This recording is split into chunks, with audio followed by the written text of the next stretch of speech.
Le rapport de l'inventaire forestier et faunique de la Côte d'Ivoire est plus qu'alarmant. Il révèle que près de 90% de la surface de la forêt ivoirienne a disparu au cours des 60 dernières années. Le pays a entre autres enregistré l'un des plus élevés taux annuels de déforestation en Afrique durant les 15 dernières années, estimé à 2,69%.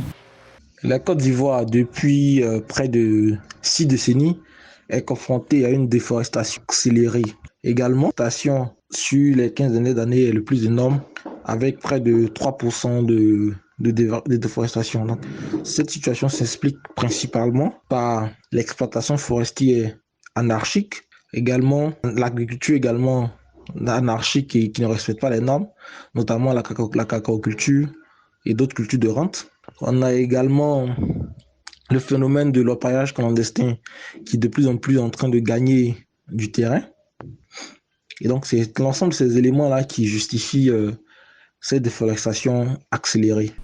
Ce désastre écologique a beaucoup contribué à la disparition des éléphants en Côte d'Ivoire. Leur population est passée de 1611 individus en 1994 à 225 en 2020, d'après des chercheurs ivoiriens.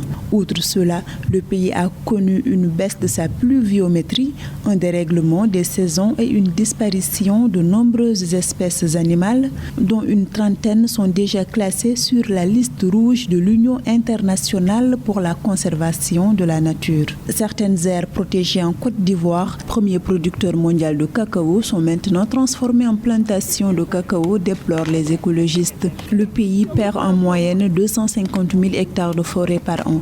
C'est d'abord de réglementer l'exploitation forestière et d'amener les exploitants forestiers à reboiser toutes les superficies qu'ils détruisent. Il va falloir que nos hommes des eaux et forêts soient vraiment pointus sur ça. À côté de cela, il faut beaucoup encourager l'agroforesterie au niveau de la cacaoculture. Également, de multiplier les actions de reboisement.